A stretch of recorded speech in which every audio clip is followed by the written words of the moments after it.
Bonjour à tous, ça me fait plaisir de vous retrouver ce matin pour cette petite vidéo de la quotidienne. J'aimerais vous parler aujourd'hui de la permaculture.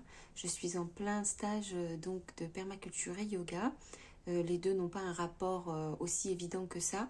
C'est que le lieu où je suis, c'est qui est un ashram de yoga, propose des activités régulièrement dans l'année. Et cette fois-ci, c'est une activité sur la permaculture, puisque l'ashram développe sa propre micro-ferme, son propre potager, et, et a décidé donc d'ouvrir cet apprentissage aux personnes qui le souhaitent. Voilà, mais avant toute chose, bienvenue à vous si vous êtes nouveau sur cette chaîne. Je suis vraiment contente de vous accueillir. Nous ne sommes pas très nombreux, un petit cercle d'abonnés. Je partage avec vous mon expérience du deuil. J'ai perdu ma soeur jumelle il y a à peu près 3 mois et demi maintenant. Oui, c'est ça, un bon 3 mois et demi. Et je continue de compter les jours, comme vous voyez. Et vous verrez sur cette chaîne plein d'informations sur essentiellement mon partage, mon témoignage de comment est-ce que je fais au jour le jour pour survivre à cette douleur énorme. Et qu'est-ce que je peux aussi partager de mon expérience de l'accompagnement. Voilà, c'est ce que vous trouverez sur cette chaîne. J'espère que ça vous plaira. Si c'est le cas, abonnez-vous et mettez un pouce sur cette vidéo. Moi, ça m'encourage à continuer à parler, à partager et passer ces moments très agréables avec vous. Voilà. Alors, ce sujet du jour, c'est vraiment la permaculture. Ici, c'est vraiment un grand territoire, je dirais. C'est une propriété qui a tout l'espace nécessaire pour créer un potager. Et en même temps, c'est pas non plus une ferme, c'est pas un champ. Donc on est dans un cas pratique qui est vraiment intéressant, c'est-à-dire presque ce que tout le monde peut faire chez soi, à condition évidemment d'avoir un jardin et, ou même un jardin partagé. C'est vraiment intéressant parce que la permaculture, c'est l'idée de créer son potager, mais dans un esprit durable, mais aussi dans un esprit de, comment dire, de petitesse. Voilà, l'idée c'est de faire quelque chose de très dense, euh, dans un système qui est tout le temps en dynamique, qui est tout le temps en mouvement, et pratiquement il n'y a pas d'espace perdu, et il n'y a pas non plus de saison perdue, il n'y a pas de moment qui sert à rien, ou d'éléments sur la microferme qui servent à rien. Donc c'est nécessaire vraiment de réfléchir à l'avance pour vraiment comprendre ce qu'on veut faire et comment on peut y arriver compte tenu du contexte dans lequel on est. Donc c'est vraiment hyper intéressant parce que là on est sur un cas pratique, un cas concret. On a 2 heures à peu près de cours théoriques. D'abord pour vraiment comprendre les concepts et comprendre pourquoi est-ce qu'on parle de permaculture aujourd'hui au lieu de simplement de culture maraîchère. Hein, à quoi ça sert, quel est l'intérêt. C'est vraiment hyper intéressant et c'est très optimiste aussi. Et ensuite, ben, on passe à la pratique. Donc on est en groupe de 12 personnes, 12, 14 avec les deux. Il y a un formateur plus la personne qui est responsable de la microferme ici, qui est aussi un yogi, qui pratique donc le yoga aussi. Donc c'est vraiment une ambiance super agréable. Il y a un état d'esprit général, c'est ça que je veux dire, qui est vraiment très sympa. Et donc, toute l'après-midi, on la passe sur le terrain directement. Donc, on a la présentation des outils qui sont nécessaires dans le maraîchage en général, mais plus précisément dans la permaculture. Comme je viens de vous le dire, les espaces sont assez restreints, c'est réduit, et il faut pouvoir travailler sans se faire mal. Donc, il y a tous ces concepts-là du corps humain, du confort, euh, de la durabilité, enfin, il y a plein d'éléments qui sont pris en compte en plus de simplement semer quelque chose et récolter quelque chose à la fin. C'est vraiment intéressant parce qu'on peut aller voir comment est constitué le compost. Est-ce que c'est une bonne idée de vraiment faire un compost? Est-ce qu'il y a différentes manières de faire un compost? Est-ce qu'il n'y a pas d'autres engrais naturels qu'on peut créer? Est-ce qu'on peut faire des cultures intermédiaires qui nous permettent de faire de l'engrais vert? Est-ce que c'est possible de créer un jardin mandala en même temps qu'on cultive des légumes? Est-ce que c'est nécessaire de mettre une intention dans le moment où on va semer? On va faire du semis, on va poser les petites graines. dans la terre, et est-ce que c'est possible de créer une serre?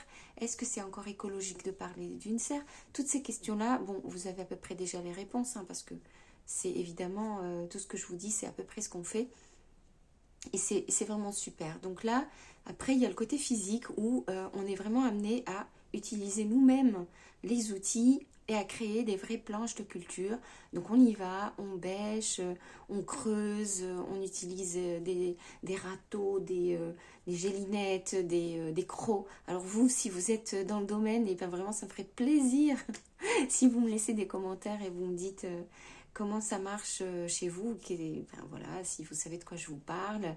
Et puis si vous ne savez pas, bah, écoutez, dites-le moi en commentaire, je vous ferai peut-être un sujet spécial permaculture, spécial jardin, un petit peu récapitulatif peut-être, partie théorique et partie pratique ou technique, je ne sais pas comment dire ça. Après, je ne suis pas non plus formatrice, hein, mais notre instructeur nous a vraiment autorisé à partager les informations, c'est pour ça que je vous le dis. Voilà, donc c'est vraiment super. Donc ma journée se passe entre la première partie, c'est vraiment yoga, et la deuxième partie, c'est vraiment permaculture, jardin, culture et ce genre de choses.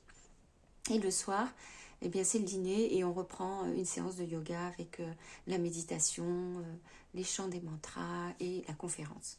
Donc c'est vraiment des journées très intenses. Je suis vraiment fatiguée. Mes voisines de chambre sont crevées elles aussi. Mais c'est vraiment de la bonne fatigue. On n'a pas le temps de s'ennuyer. Les deux sont en vacances, hein, ce sont des professionnels. Elles ont pris leurs vacances ici en fait. Et c'est des vacances actives, instructives, dépaysantes. Voilà, donc pour les personnes qui cherchent des nouvelles idées, ben, pensez à ça, parce que ça peut être sympa aussi. Voilà, bon, moi je ne vois rien, hein, on s'en fout. D'ailleurs, je ne vous donne même pas le nom de l'endroit où je suis, mais sachez que bien sûr, je peux partager ces infos si ça vous intéresse. Et voilà, donc ma journée se passe vite, une semaine passe vite aussi. Et, euh, et donc pour les prochaines semaines, j'ai d'autres projets.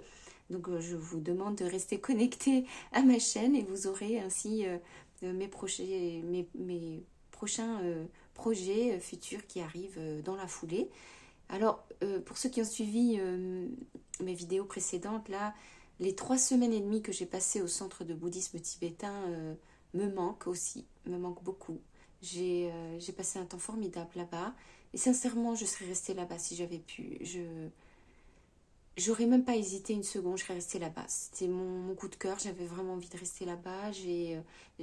Notamment parce que cet endroit, donc là-bas, était nouveau pour moi et je ne ressentais pas trop de douleur vis-à-vis de ma sœur, alors qu'ici c'est beaucoup plus dur. Mais d'un autre côté, voilà, on prend les choses comme elles sont. Ça n'a pas été possible parce que le centre n'est pas encore vraiment organisé pour recevoir des gens comme ça à la volée. En plus, moi, je ne conduis pas, j'ai pas de voiture, donc c'est quand même aussi galère. C'est possible, hein. Donc je garde quand même dans un coin de ma tête parce que j'ai vraiment, vraiment envie de faire quelque chose pour cette association et puis aussi pour moi-même. Mais je ne sais pas si ça va être possible parce que, comme je vous dis, les conditions sont compliquées pour le moment pour moi. Mais voilà, ça reste que je suis en manque de cet univers là-bas, de l'énergie qu'il y avait. Et voilà, j'ai ça avec moi. Mais je trouve ça bien parce que c'est bien d'avoir des émotions, c'est bien d'avoir de l'amour, c'est bien d'avoir de l'affection et d'avoir des bons moments qu'on regrette. Ça veut dire qu'on a passé vraiment des bons moments, que ça a été utile pour moi. Moi, j'ai vraiment l'impression que ça a été une régénération pour moi. Et ça a été le bon moment, le bon endroit dans ma vie. Voilà. Bon, allez, j'adore quand même cet endroit de yoga. Je le connais depuis 13 ans. Je suis aussi complètement super contente d'être ici. Le yoga, c'est vraiment quelque chose d'essentiel dans ma vie aussi. Donc voilà, j'ai deux amours, on va dire. Je ne suis pas à plaindre. Et là, avec la permaculture, je peux vous dire que là, réellement, je tombe aussi sur quelque chose qui me parle beaucoup, que j'aime énormément et que j'espère pouvoir pratiquer dans mon avenir proche. Voilà, bah écoutez, je vais vous laisser sur ces bonnes paroles. Je vous remercie d'être encore là avec moi. Je vous remercie si vous êtes nouveau avec moi. Encore une fois, abonnez-vous. Ça me permet à moi d'être un petit peu plus encouragée dans mes efforts de partage. et j'espère vous apporter du réconfort aussi, à force de vous emmener avec moi dans ma forme de deuil nomade, parce que c'est très dur d'être en deuil, je sais que vous le savez.